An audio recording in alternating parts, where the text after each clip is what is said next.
Okay na. Salamat. Ayan, okay na. Salamat. Si Yuzu pala ang magbibigay ng lunch natin ngayon. Okay na. Salamat.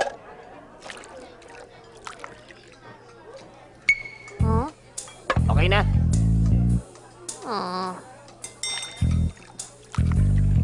Okay. Okay na. Salamat. Fujino, tama ba yung binibigay mo sa kanila? May mali ba? Ang dami mong nilalagay eh. Aabot ba yun hanggang sa huling nakapila? Huh? Lagot, baka hindi nga magkasya.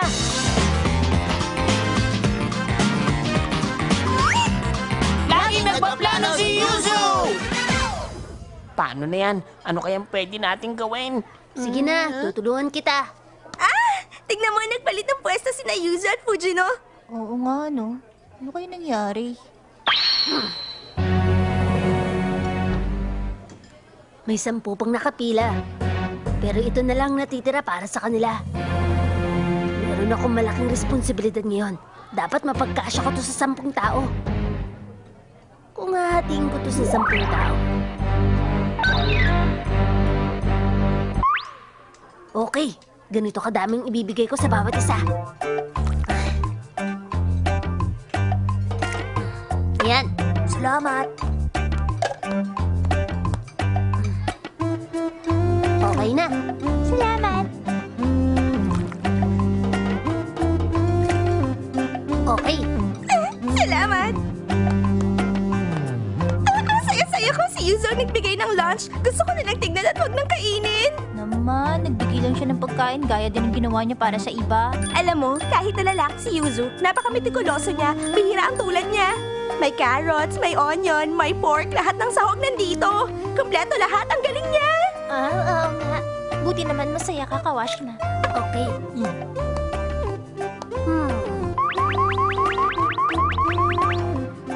Ayos. 3 tao na lang. Wala nang problema. Pipilan na rin ako dahil konti na lang kayo. Ano? Ang hirap na nga ng sitwasyon. May nangyari pang ganito. Para sa 3 na nga lang to, tapos may dumagdag pa. Wala na ako iba magagawa kundi pagkasyahin to sa 4. Okay, solved na ang problema.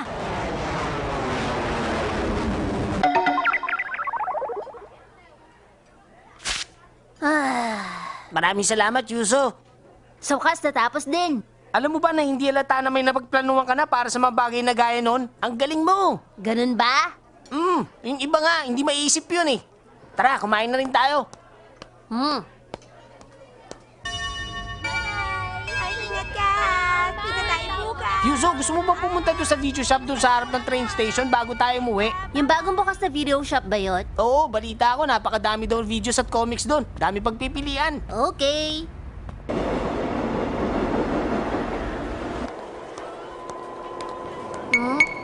Magpapaalam lang ako ah. Okay. Nako, iho. Hindi gumagana yung phone na yan. Thank you po.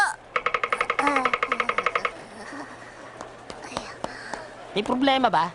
Hindi daw gumagana ang phone na yun. Ha? Okay. Sa ganitong klase ng situation, mas maigi kung pipila ng fork style. Ano yung fork style? Dapat meron ng isang pila, tapos yung nasa unahan ng pupunta sa booth na unang mababakante. Okay, dito ko sisimulan ng pila. Ayos! Iba ka talaga, Yuzu! Miss! Miss, excuse me po, hindi po gumagana yan. Oh, ganun ba? Salamat ha. Buti na lang sinabi mo. Welcome. Dito ang pila, tama ba? Opo. Ang galing naman. Hindi ko malilimutan ang pangyayaring to. Bakit namumula ang mukha mo? Wala. Oo. Asar, wala sa tamang pila si Manong. Wala pa siya mata at hindi niya nakikita ang fork style na pila. Parang hindi ka nakikita ng mamang yun ah. Gumawa pa siya ng sarili niyang pila. Oo nga eh. Nakakainis sa mga ganyang klase ng tao. Para silang walang modo. Sabihin mo sa kanya, pumila na maayos. Dapat pagsabihan mo siya, mali siya, di ba? Oo nga eh. Dali! Gagawin ko na. Teka, paano ko naman sasabihin sa kanya? Excuse me po, doon po kasi yung pila. Ganun na lang, hindi ko naman siya pwedeng pagalitan habang naririnig ng ibang tao. Yuso, ano bang ginagawa mo?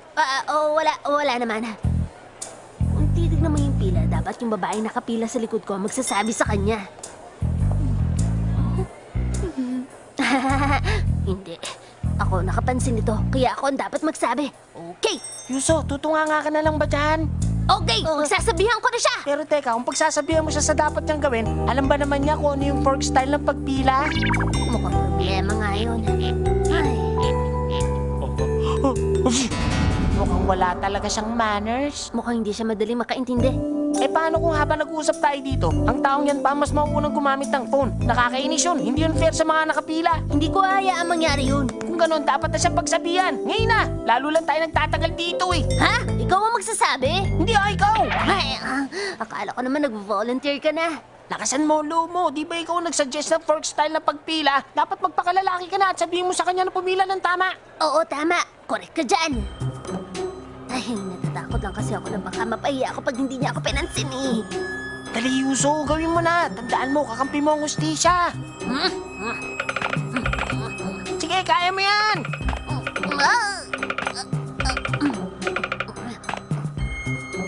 Wala nang atrasan. Kailangan ko nang sabihin.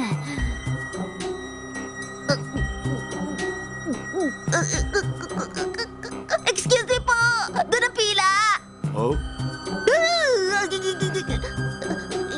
Hindi ka pwede maduwag sa pagkakataong to. Pag kang susuko, kaya mo yan, Yuso.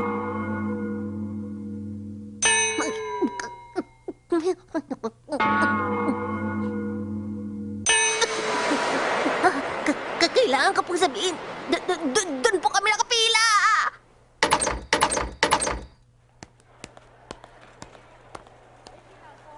Ha? Oh, bakante na lahat. Pwede na gumamit. Sige po, sige po. Nagpakahirap ka dahil lang sa wala. Oo. Hindi malito naman, ka okay lang yun. Sige, makita na lang tayo mamaya. Basta ang importante, nakagamit ang phone yung babae. Masaya na ako doon. Ikaw siguro may crush ka sa kanya, no? Ayan, tapos na. Tumawag ka na sa inyo pagkatapos bumili na tayo ng comics. Okay.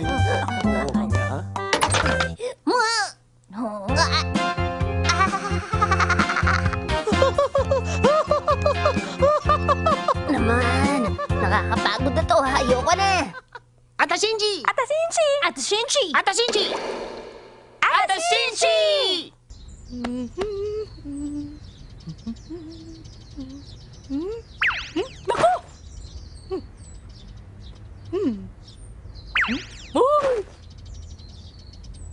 Oh.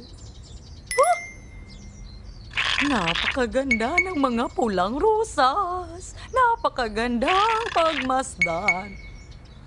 Ayos! Ayan! Hindi na to mahuhulog for sure. Ang mag-ina na parehong maparaan! Dito po, baka maubusan kayo! 50% off ang lahat ng ladies bag kayo! Lahat ng branded na ladies bag ay kalahati na lang ang presyo! Bilisan nyo! Mrs. Tachibana, narinig mo ba yun? 50% off na lang ang lahat ng branded na ladies bag. Ay, tara. Oo ba? Sugod! Tabi! Tabi! Tabi! Alis! Akin yan! Mrs. Misoshima, tingnan mo. Ang ganda, no? Oo, at ang elegante pang tingnan.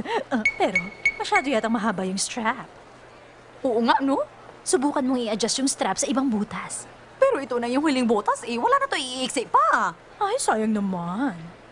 Ang ganda pa naman ng style nito. Oo nga. Re-remedyohan ko lang to ng konti tapos ayos na. Paano yun? Daragdagan ko na isang butas para i-adjust yung strap. Ha? Gagamit lang ako ng isang matulis na bagay para butasan ng strap at ni-adjust ito ng tama. Seryoso ka? Bubutasan mo ang bag na branded? Gagawa ko na lang na paraan. Sayang naman kung hindi ko itong bibilhin dahil lang mura na lang. Mrs. Tachibana! Maraming salamat po. Mrs. Tachibana, bubutasan mo ba talaga ang bag na yan? Siyempre naman, kahit anong bagay, kayang-kaya kong remedyohan. Diyan ako expert.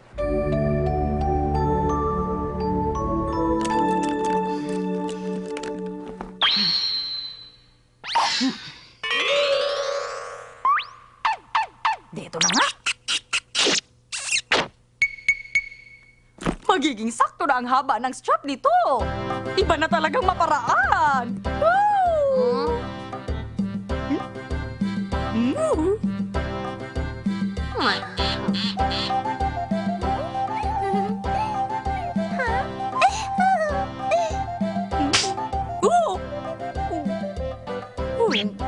Oh! Mama, tingnan niyo po to.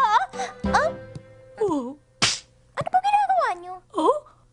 Oo, nabili ko kasi ng sale ang bag na to, pero masyadong mahaba ang strap. Ganito kahaba yung sobra.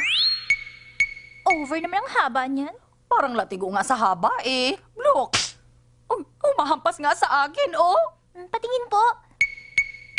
Hindi niyo kasi tinignan na mabuti at basta niyo na lang binutasan. Kung paano lang kasing ginawa niyo pag-repair eh. Akin na yan! Huwag mo nga akong pangunahan. Pagkatapos kong remedyohan to, sakto ng haba nito. Ano pong niremedyohan nyo? Dahil nakaka-istorbo ang super-duper long strap, ang kailangan lang gawin ay, ganito lang. Oh, see, take a look. Pangit. Pinulupot ko na lang. Lalong pumangit. Eh di gumamit ng patali. Yak, taga-bundok. Di bali na. Tsaka na lang ulit. Okay, ano yun? Po? Di ba may sasabihin ka sa akin kanina? Opo, meron nga. Tingnan niyo tong blouse na to. Ang cute po, di ba? Nabili ko super sale. Parang sobra namang haba ang sleeves. Yun nga din yung napansin ko dito eh. Pero hindi naman problema yan. Ginawan ko na rin kasi ito ng paraan. Ito po, tinupi ko na yung manggas para maging maiksi. Ayan! May double sleeves na ako. Ang ganda! May pa-double sleeves ka pa. Pwede na po itong pagtsagaan. Pwede na. Sira ka talagang bata ka. Kung ano-anong kalokohan naman kasi ang nasa isip mo eh. Huh. Oo nga, no? Kung aayusin natin yung gamit ang glue, baka magmukhang double sleeves nga. Megan, subukan natin. Baka gumana. So, hindi na kailangan nating putulin pa yung manggas. Oo, that's it! Ganun na nga. Gawin na agad yan bukas. Don't forget, ihanda yung glue. Ayos! Hilig ko talagang remedyohan ng anumang gamit. Gaya nito, kailangan ko ding pag-isipan ng maigi kung anong dapat gawin sa bag ko.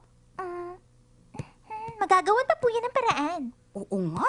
Ganito na lang kaya ang gawin natin dito. At ganito naman po dito. Ay, talaga naman. Ano bang iniisip na mag-inang yun?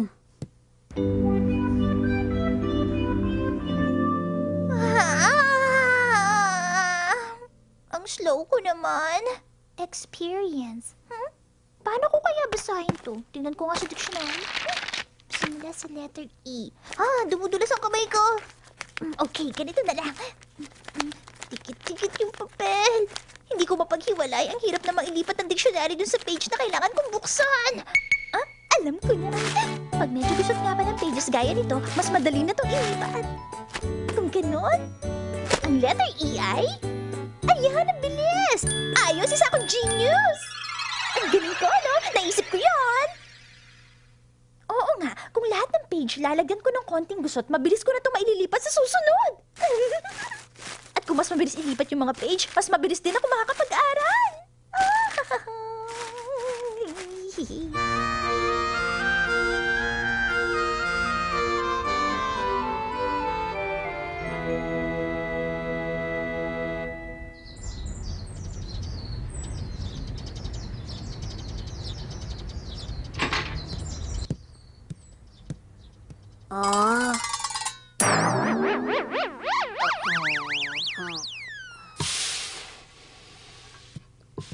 Ate, Ano yun, Yuzu?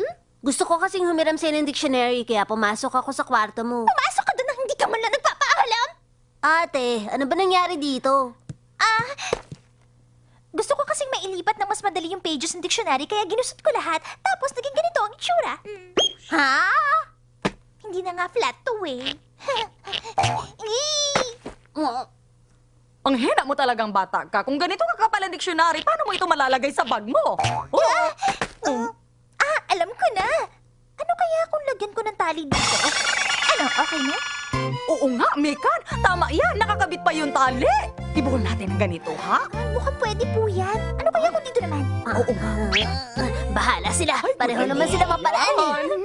Ata Shinchi! Ata Shinchi! Ata Shinchi! Ata Shinchi! Ata Shinchi!